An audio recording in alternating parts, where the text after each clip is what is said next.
Alright, welcome back people.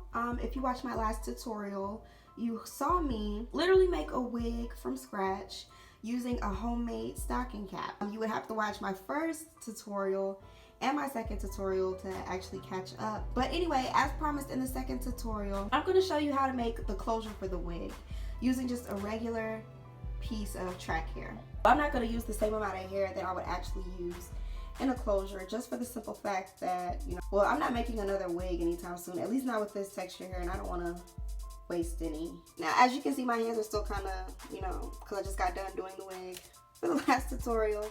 But anyway, when you measure out your track piece, you want to make sure that when you roll it, and you'll see what I mean by roll it, when you roll it, you want to make sure that, the circle or the circumference is able to fit where the closure is supposed to go in your wig. So it should be at least like anywhere between a $1/2 and a quarter size. Not a $1/2 because that would be too large, but a quarter size at the very, very minimum. All right, so before you roll it up, as you can see, I put glue on the track.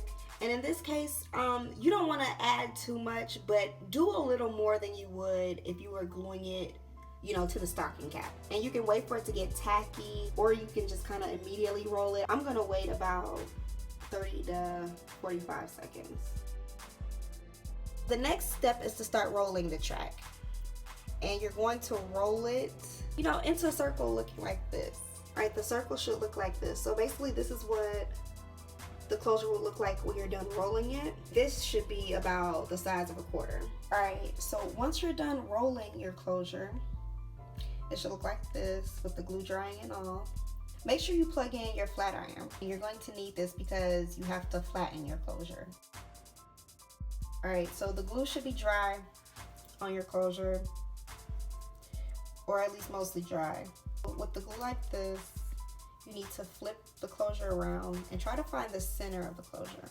Yeah, you're going to separate the hair once you find the center. Once you found the center of the closure, it should look something like this. Really try to get it as flat as you can before you flatten it even more with the flat iron. Alright, so you're going to put it in between the flat iron plates, like so, and just flatten. And you have to kind of press with all your might. You will hear it sizzle, and it will smoke too. And you're going to take it out.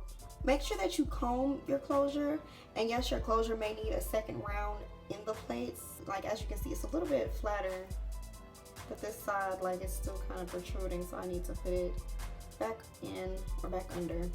So now I'm going to give it a second press just to make it a little bit flatter on this side. Alright, so after the second press, the closure is ready to go on the wig. All I have to do is put glue on the bottom and press it onto my cap, and that is it, a closure for my wig.